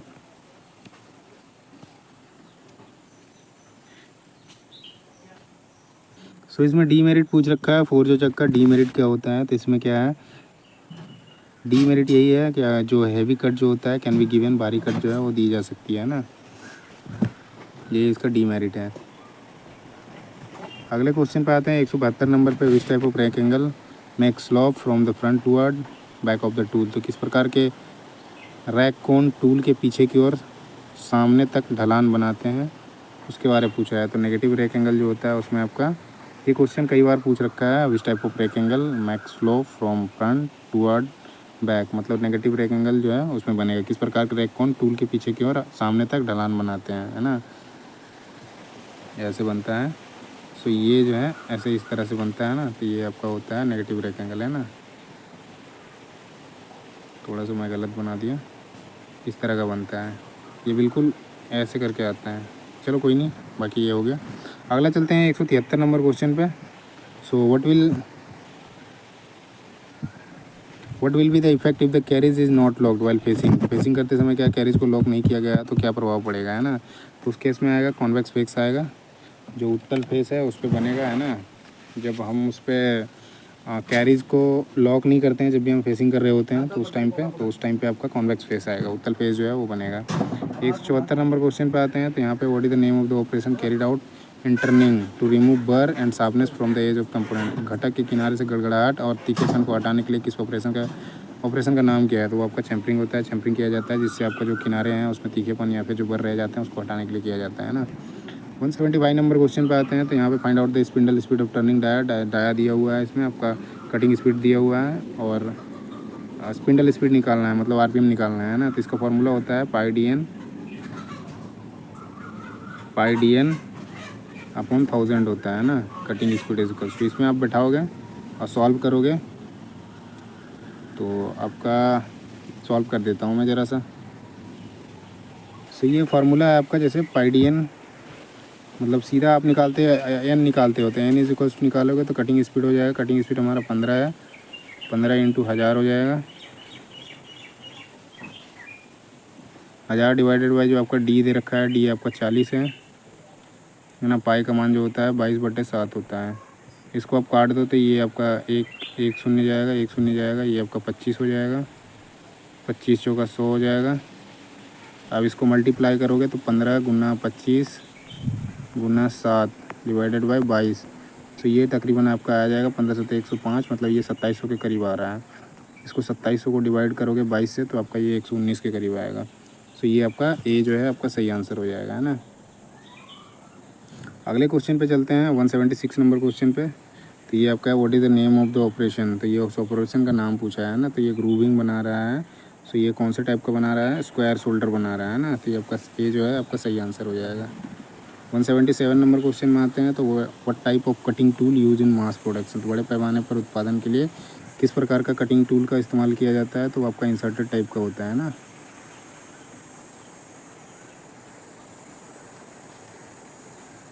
ये आपका थ्रो अवे हो जाएगा। थ्रो अवे टाइप टूल्स होता है, एक बार इंसर्ट करो, यूज़ करो, ख़त्म हो गया, फेंक दो, तो थ्रो अवे टाइप टूल्स हो जाएगा। इसमें दोनों का दोनों ऑप्शन सेम ले रखे हैं ना। तो इंसर्टेड टाइप का होगा इसमें। बाकी ये देखो इंसर्टेड टाइप का टूल आता है। अगला चलते हैं, 1 मिनट, क्वेश्चन थोड़ा नीचे ऊपर आ गया है ना। सो मैं क्वेश्चन पे आता हूँ। ये हो गया था, ये हो गया था, ये क्वेश्चन पे चल रहे थे ना, ये क्वेश्चन हो गया था। ये आपका 178 number question, which gauge is use to compare the profile of thread, है ना। तो कौन सा गेज है, थ्रेड की प्रोफाइल को कंपेयर करने के लिए किस गेज का उपयोग किया जाता है उसके बारे में पूछ रहा है ना। सो थ्रेड की प्रोफाइल जब चेक करनी होती है उसमें हम थ्रेड का ही होता है, वो थ्रेड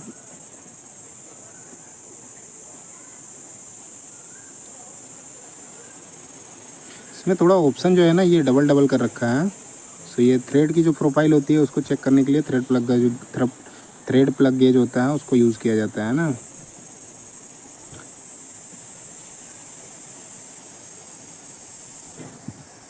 चलिए आगे क्वेश्चन पे चलते हैं। जहाँ जहाँ डबल डबल होगा इन चीज़ को मैं मतलब ऐसे कर दो, इसमें ऑप्शन देखना पड़ेगा, है ना। ऑप्शन जो है डबल डबल है तो इसमें वो मिसिंग है। 179 नंबर क्वेश्चन में आते हैं। Which is the vertical distance from crest to root. So crest से रूट तक की ऊर्ध्वाधर दूरी कौन सी है। तो वो आपका डेप्थ होता है। सो डी जो है आपका सही आंसर हो जाएगा, है ना। अगले क्वेश्चन पे चलते हैं हम। 180 नंबर पे calculate the blank size of the external thread. इसका फार्मूला जो होता है डी माइनस पी बाई 10 होता है ना। सो पी बाई 10 करोगे तो 0.2 हो जाएगा, मतलब 15.8 हो जाएगा। ये 16 माइनस इसको 2 से डिवाइड करो, 2 डिवाइडेड बाई 10 करोगे तो ये आपका 0.2 हो जाएगा, है ना। तो इसको माइनस करोगे इससे तो आपका 15.8 हो जाएगा। अगले क्वेश्चन पे चलते हैं 181 नंबर पे। Which type of thread is use in screw jack. Screw jack में जो होता है किस प्रकार के थ्रेड का उपयोग किया जाता है, तो उसमें आपका स्क्वायर थ्रेड, ये जो है सी और डी में दे रखा है, उसमें स्क्वायर थ्रेड का उपयोग किया जाता है ना। ये ऑप्शन जो है सी वाला, ये ऑप्शन में दिया हुआ होगा, पर ये दोनों ऑप्शन में किसी में भी हो सकता है ना। बाकी आप याद रखो स्क्वायर थ्रेड जो होता है उसका इस्तेमाल किया जाता है आपका स्क्रू जैक में, है ना। 182 नंबर क्वेश्चन पे आते हैं। ये आपका लेथ मशीन दे रखा है। What is the name of the part, marks x, x का पूछ रखा है। तो ये आपका जो होता है ये फीड शाफ्ट होता है। ये आपका एक में थ्रेड वाला शाफ्ट होता है जो थ्रेड कटिंग के लिए यूज़ किया जाता है। ये आपका एप्रन होता है। ये आपका गियर बॉक्स वाला एरिया है जहाँ पे वो है, और वो आपका चक है। ये आपका टॉप पोर्शन है जहाँ पे टूल को माउंटेड किया जाता है। ये टॉप साइड का हो गया। ये कैरिज होता है, यहाँ पे कैरिज जहाँ पे रखा जाता है इसको।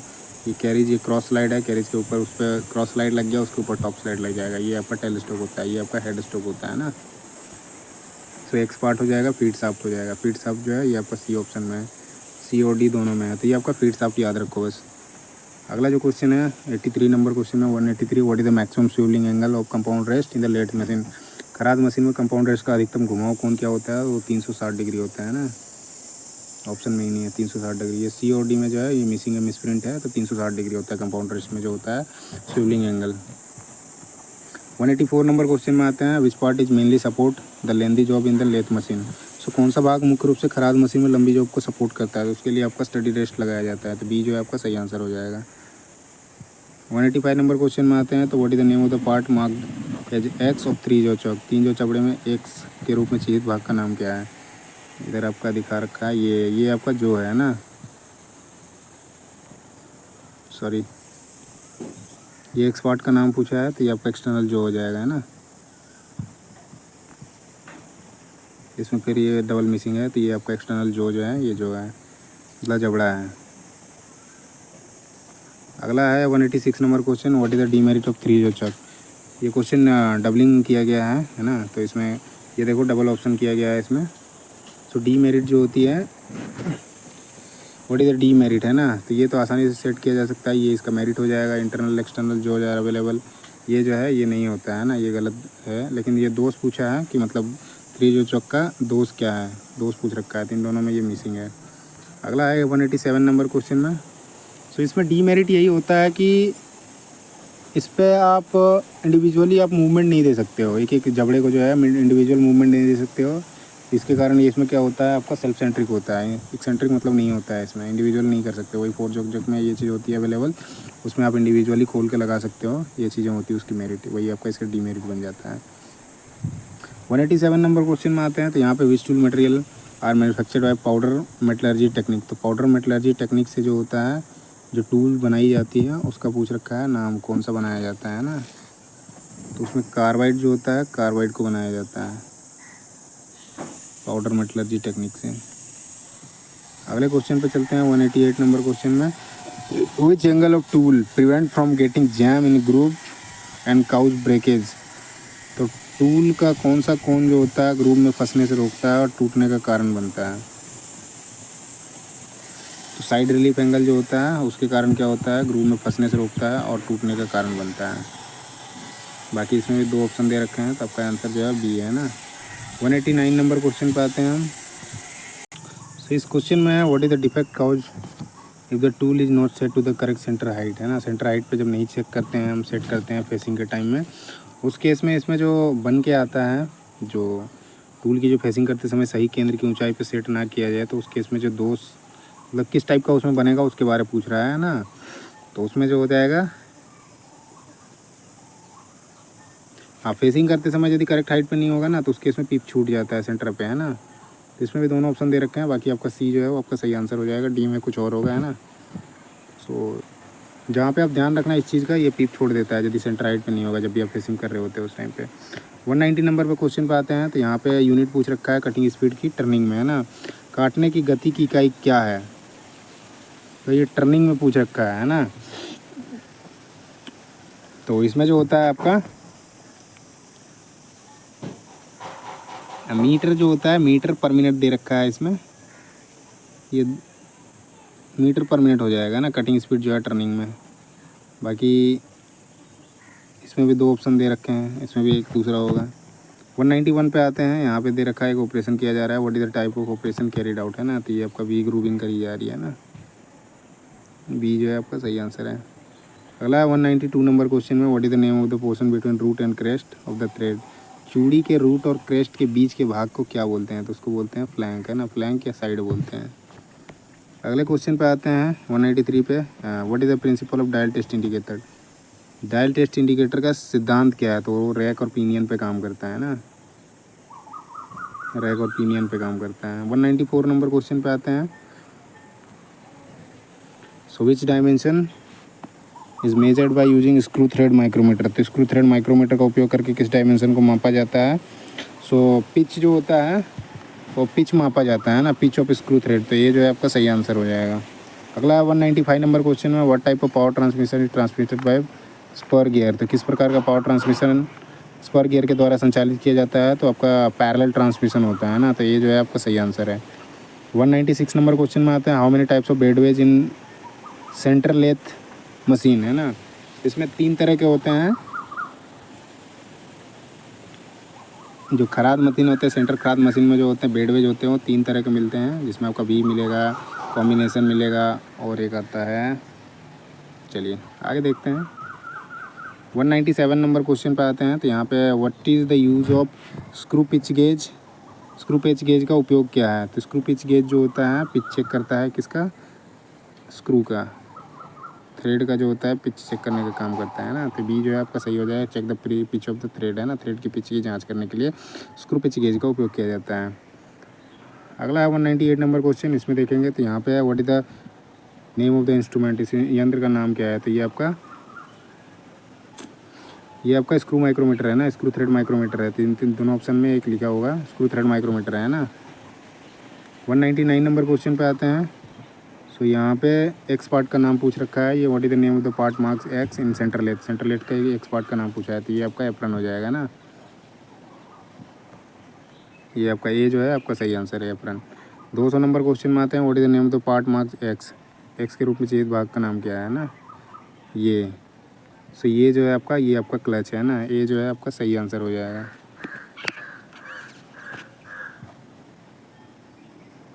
अगले क्वेश्चन पे आते हैं,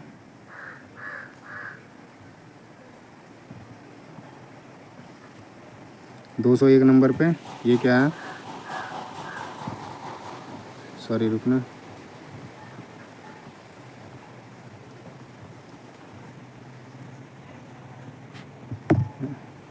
सो इसमें है आपका, what is the name of the specification of lathe marked as X. तो इस एक्स का पार्ट का पूछ रखा है। तो ये आपका चक है और ये आपका बेड है ना, उसके बीच का जो ये डिफरेंस है इसको पूछ रखा है एक्स के रूप में। तो ये आपका सेंटर हाइट हो जाएगा, तो बी जो है सही आंसर है।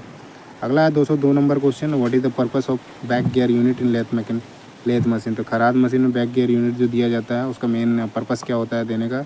तो रिड्यूस करता है स्पिंडल स्पीड को, स्पिंडल की गति को कम करने के लिए आपका बैक गियर यूनिट को लगाया जाता है ना। 203 नंबर क्वेश्चन पे आते हैं, तो what is the name of the gauge. तो ये आपका स्क्रू पिच गेज है, बी जो है आपका सही आंसर है ना। अगले क्वेश्चन पे चलते हैं 204 नंबर क्वेश्चन पे। तो यहाँ पे आया, what is the range of pitch that can be measured by screw thread micrometer. तो पिच की सीमा क्या है जिसे स्क्रू थ्रेड माइक्रोमीटर द्वारा मापा जाता है ना। तो वो होता है आपका 0.25 से लेकर आपका 3.5 mm तक है ना, जिसको स्क्रू थ्रेड माइक्रोमीटर के द्वारा मापा जाता है। अगला है 205 नंबर क्वेश्चन, इसमें क्या है, what is the range of metric screw thread dimension is measured by screw thread micrometer. So metric screw thread बीमा की किस रेंज को स्क्रू थ्रेड माइक्रोमीटर द्वारा मापा जाता है? सो M1 से M30 तक का जो होता है आपका डायमीटर का, उसको स्क्रू थ्रेड माइक्रोमीटर के द्वारा मेजरमेंट लिया जाता है। 206 नंबर क्वेश्चन पे आते हैं। सो ये 206 नंबर क्वेश्चन है, बेसिक मेंटेनेंस मॉड्यूल 4 आ गया इसमें। सो इसमें विथ चार्ट, थोड़ा जूम कर देता हूँ इसमें। So which chart is use to record the skill of the operator in practice. तो व्यवहार में ऑपरेटर के कौशल को रिकॉर्ड के लिए किस चार्ट का उपयोग किया जाता है उसके बारे में पूछा है, तो वो आपका परफॉर्मेंस चार्ट होता है ना। सो डी जो है आपका सही आंसर है। अगला है 207 number question, which bearings withstand load is parallel to its axis. तो किस बियरिंग का भार इसके अक्ष के समांतर होता है उसके बारे में पूछा है ना। तो थ्रस्ट बियरिंग जो होता है उसमें आपका जो भार होता है अक्ष के समांतर होता है ना। अगला है 208 नंबर क्वेश्चन, इसमें है which belongs to total productive maintenance. तो टोटल मतलब कौन सा कुल उत्पादन रख रखाव से संबंधित है। तो ये है, उसमें क्या होता है, यदि प्रोडक्टिव मेंटेनेंस सही रहता है ना तो उस केस में हमारा जो होता है मेंटेनेंस कॉस्ट जो होता है वो कम कर देता है। तो डी जो है आपका सही आंसर हो जाएगा। 209 नंबर क्वेश्चन देखते हैं, इसमें what is the high level formula of lean manufacturing OEE, मतलब ओवरऑल इक्विपमेंट।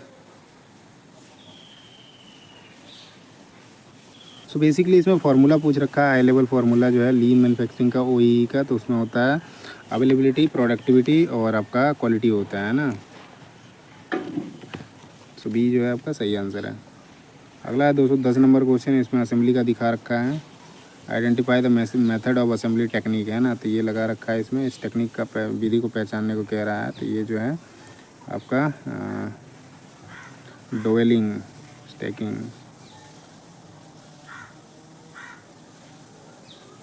सो ये आपका डोवेलिंग जो है डोवेलिंग हो जाएगा ना। बाकी आगे चलते हैं 211 नंबर पे, identify the type of bolt. इस बोल्ट के बारे में पूछ रखा है, तो इसमें देखोगे स्पेसिंग दे रखा है दोनों साइड पे है ना। ये आ जाएगा बोल्ट विथ क्लियरेंस एंगल। तो ये जो है आपका सही आंसर हो जाएगा। अगला है 212 नंबर क्वेश्चन में, और name the type of parts own in assembly. Assembly technique में दिखाया गया भाग के प्रकार का नाम बताएं। तो ये देखोगे टेपर पोटर पिन लगा रखा है ना। तो ये सी जो है आपका सही आंसर हो जाएगा, क्वार्टर पिन हो जाएगा है ना। अगला है 213 नंबर क्वेश्चन,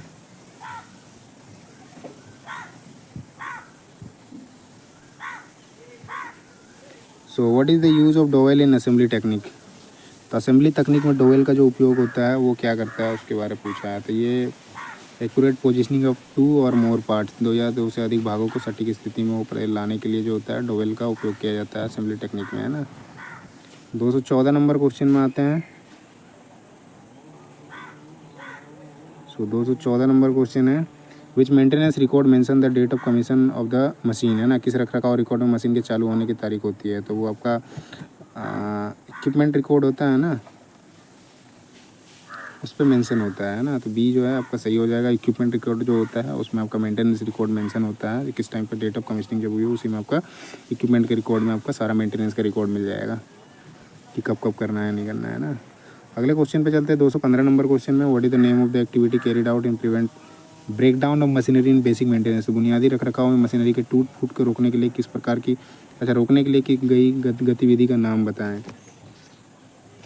तो उस केस में क्या होता है, प्रिवेंटिव मेंटेनेंस किया जाता है, जिससे क्या होता है जो भी मशीनरी जो होती है मतलब उसमें ब्रेकडाउन को रोकने के लिए हमेशा हमें प्रिवेंटिव मेंटेनेंस करने से क्या होता है ब्रेकडाउन्स को वो रोकने का काम करता है ना। तो बुनियादी रख रखाव मशीनरी के टूट फूट को रोकने के लिए जो गतिविधि करी जाती है वो आपका प्रिवेंटिव मेंटेनेंस होता है। अगला क्वेश्चन पे चलते हैं 216 नंबर पे। सो यहाँ पे क्वेश्चन में what is the use of spring pin. Spring pin का उपयोग क्या है उसके बारे में पूछ रखा है। तो स्प्रिंग पिन जो होता है लोकेट करता है assembly with wide tolerance in corresponding way hole जो होता है उसमें। असेंबली में व्यापक टॉलरेंस के लिए जो होता है साथ में अनुरूप होल का पता लगाएं, उसके लिए होता है स्प्रिंग जो पिन्स होते हैं उसका उपयोग किया जाता है असेंबली में। Locate assembly with wide tolerance in corresponding hole. तो असेंबली में व्यापक टॉलरेंस के साथ अनुरूप होल का पता लगाने के लिए जो होता है आपका स्प्रिंग पिन का उपयोग किया जाता है। अगला क्वेश्चन है 217 नंबर क्वेश्चन है, इसमें आपका दे रखा है which bolt in the assembly prevent the relative movement within the workpiece. तो असेंबली में कौन सा बोल्ट वर्कपीस के सापेक्ष चाल को रोकता है ना। तो वो जो होता है ये दोनों में से कोई नहीं होते हैं। अगला देखते हैं,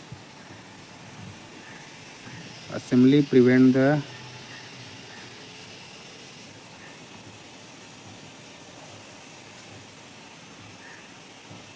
विच bolt in the assembly prevent the relative movement between the work piece है ना। सो ये जो हो जाएगा ये आपका हो जाएगा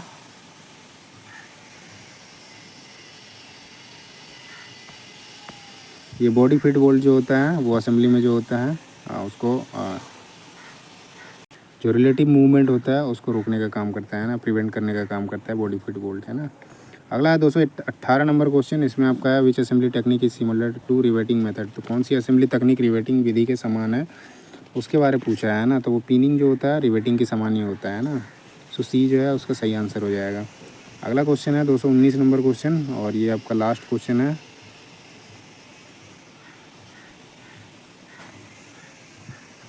Y extra clearance given between bearing and journal in the aluminium alloy bearing. तो एलुमिनियम मिश्र बियरिंग में बियरिंग और जनरल के बीच अतिरिक्त क्लियरेंस जो दी जाती है वो क्यों दी जाती है उसके पीछे कारण पूछा है ना। तो मेटल में क्या होता है ना, हाई थर्मल एक्सपेंशन होता है, उसके कारण वो घिसता है, इसलिए उसमें क्या होता है अधिकतर मतलब एक्स्ट्रा जो है क्लियरेंस दी जाती है। तो पहला आंसर जो है वो सही हो जाएगा, to overcome high thermal expansion है ना। उच्च तापीय विस्तार पर काबू पाने के लिए जो होता है उसमें जो एल्यूमिनियम एलॉय बियरिंग होती है, जनरल्स होती है, उसमें आपका एक्स्ट्रा क्लियरेंस दिया जाता है ना। तो बस इतना ही है, 219 क्वेश्चन थे, सारे क्वेश्चन हो गए हैं और इस वीडियो में इतना ही करते हैं। वीडियो अच्छा लगे तो वीडियो को लाइक करो, चैनल को सब्सक्राइब करो और अपने दोस्तों के साथ शेयर करना ना भूलें और साथ ही बेल आइकन दबाना ना भूलें, जिससे जो भी इस तरह की अपडेट आती है, इवन क्लासेस की जो MCQs हैं उसके हो गए हैं या फिर जो जॉब्स की आती है, वो सब रेगुलर आपको अपडेट मिलता रहेगा। बस इतना ही करते हैं। धन्यवाद। जय हिंद।